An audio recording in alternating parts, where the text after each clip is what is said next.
A final from Arlington, Texas at the Cotton Bowl, where it is roll tide indeed.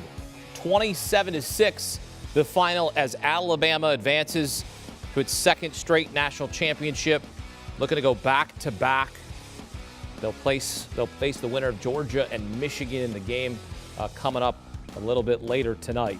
Look, the stat that you need to really tell the story here, Cincinnati as a team had 218 total yards. Alabama had 483. The other thing that's so surprising, and not really necessarily surprising, but a big disparity, Brian Robinson Jr. had 204 yards rushing by himself, so he nearly eclipsed Cincinnati as a team in this game. Bryce Young, 3 touchdowns to 3 different receivers.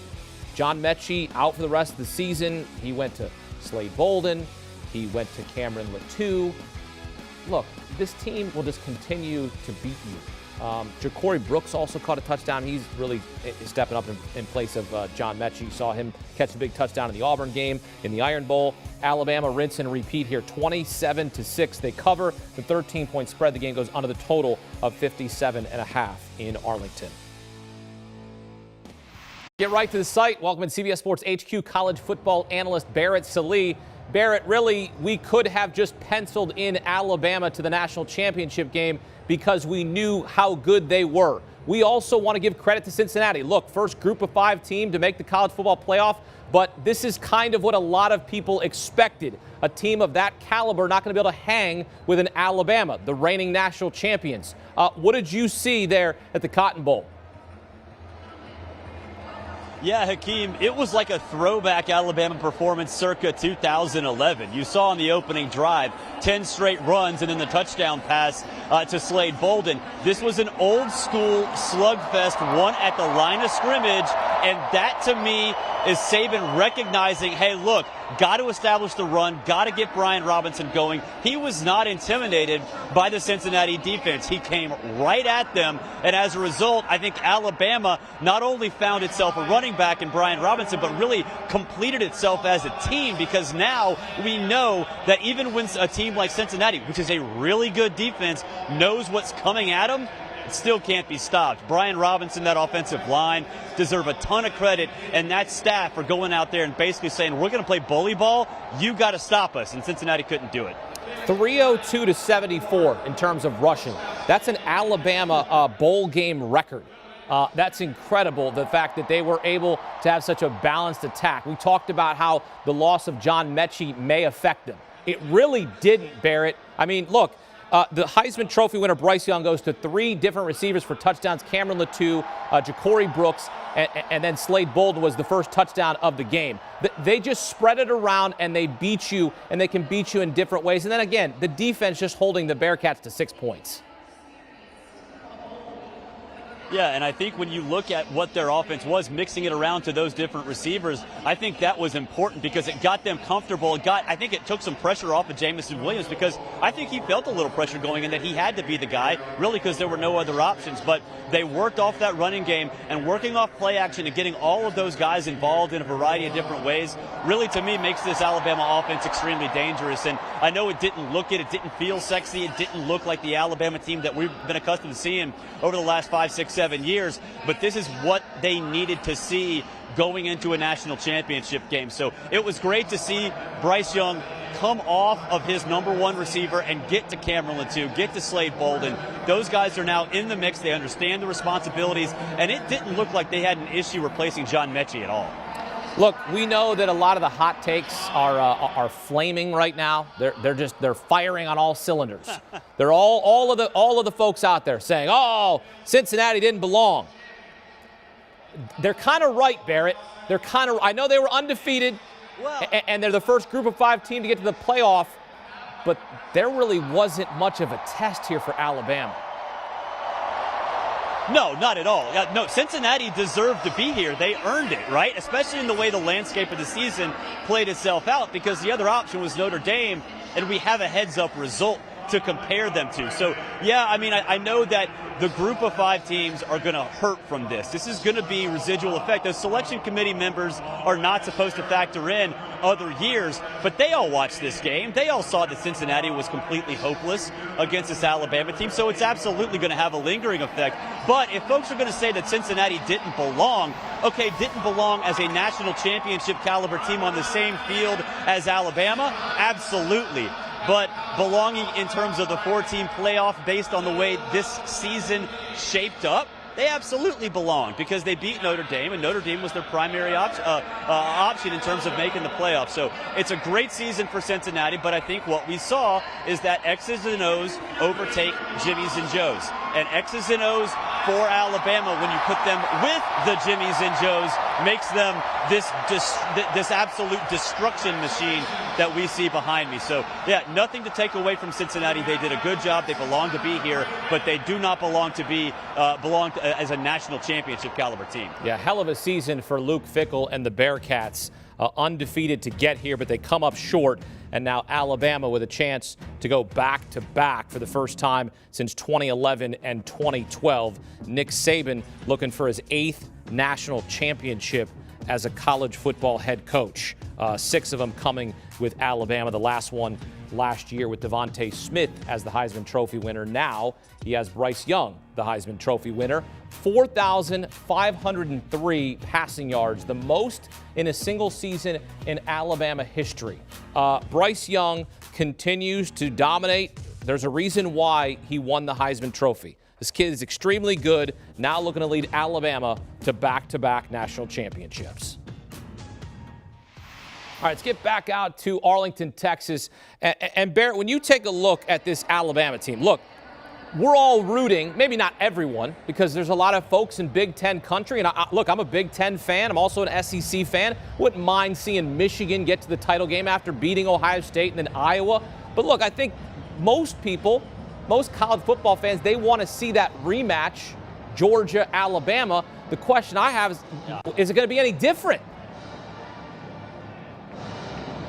Yeah, I think it will be different if we do get Alabama and Georgia in the national championship game. I think Georgia, the hardest thing to do, Hakeem, is to beat a really good team twice in the same season. And I think Georgia going into that game against Alabama in early December, they got a little too creative defensively. They had too many stunts, too many twists, and it just wasn't something that they did on a consistent basis in the previous 12 games. So being able to go back and self-scout and look at that tape and say, hey, look, we need to keep it simple, KISS, keep it simple, stupid. I think that's what Georgia will look at if they do get to play Alabama. So, no, I do not think it will be the exact same way because I think at the same time, Georgia in the second half of that Alabama game saw that Stetson Bennett can't throw them out of a hole. So, do you have JT Daniels in there in the bullpen waiting? Absolutely. So, yeah, if it's a rematch against Georgia, I think it can be a much different game. We'll see if Georgia can stretch the field, but I think defensively, Georgia being a bit able to self-scout and figure out and see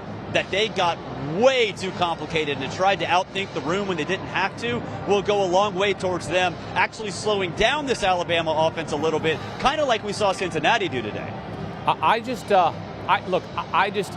knowing that you live in the state of Georgia, and look, the Atlanta Braves won the World Series. No one's taking that away. But Georgia, you cannot take that away. You cannot take that away. That was a phenomenal run to a World Series title, surprising story. Georgia looking to win a national championship for the first time since 1980. They run the table all the way to the SEC championship. They get humbled against Alabama, 41-24. Then let's say they advance. Let's say they beat Michigan tonight in the Orange Bowl there in Miami. Then they go to Indianapolis, play the title game, and lose 2 in a row to Alabama. Where does that? Look, I know we're getting ahead of ourselves, but that's what's coming to my mind right now. Like, this would be a season of such massive disappointment for Georgia because this is the year we thought Georgia was going to turn the tide, pun intended, and take down Alabama and win a title. Yeah, they haven't done it since 2007, and I tell you, living in Atlanta, knowing how sports crave that fan base is, not only the Braves fans, but the Braves/Georgia fans, if they lose, yeah, the Braves winning, that'll take away a little bit of the sting, but the way that Georgia has lost these games, right? a month ago, losing when they were a favorite, when they were the juggernaut, when they were the hunted, and then in the SEC championship game in 2018, losing when Jalen Hurts comes in for Tua, and then in the national championship game the year before when Tua comes in for Jalen. These aren't just regular losses. Like, Georgia finds new ways to invent heartbreaking ways to lose. That goes for a lot of Georgia teams, not just the University of Georgia Bulldogs. So, yeah, it would be just like consistently kicking them when they're down. If they're to lose to Nick Saban and Alabama in a national championship game, again, it will be soul-crushing, especially when you look at the way that this season has kind of gone on. Georgia was the better team, really, all year long up until December. Alabama was flawed, really flawed, going into the SEC championship game. So for Georgia, if they go 12 games as the hunted, with the target on their back, only to see things come crashing down at the hands of Lord Saban yet again, there's going to be a lot of therapists in the state of Georgia making a ton of money over the next year. Well, the one thing that Georgia was able to do in that SEC championship game is they kept Alabama basically contained from the line of scrimmage. They only gave up just over 100 yards rushing. Brian Robinson only had 55 yards rushing in the game. The thing is, Bryce Young crushed him through the air, threw for over 400 yards, 3 touchdowns. So it's like they beat you one way, they stop you another, and Brian Robinson hopefully can maybe duplicate that once again if Georgia is able to advance against Michigan.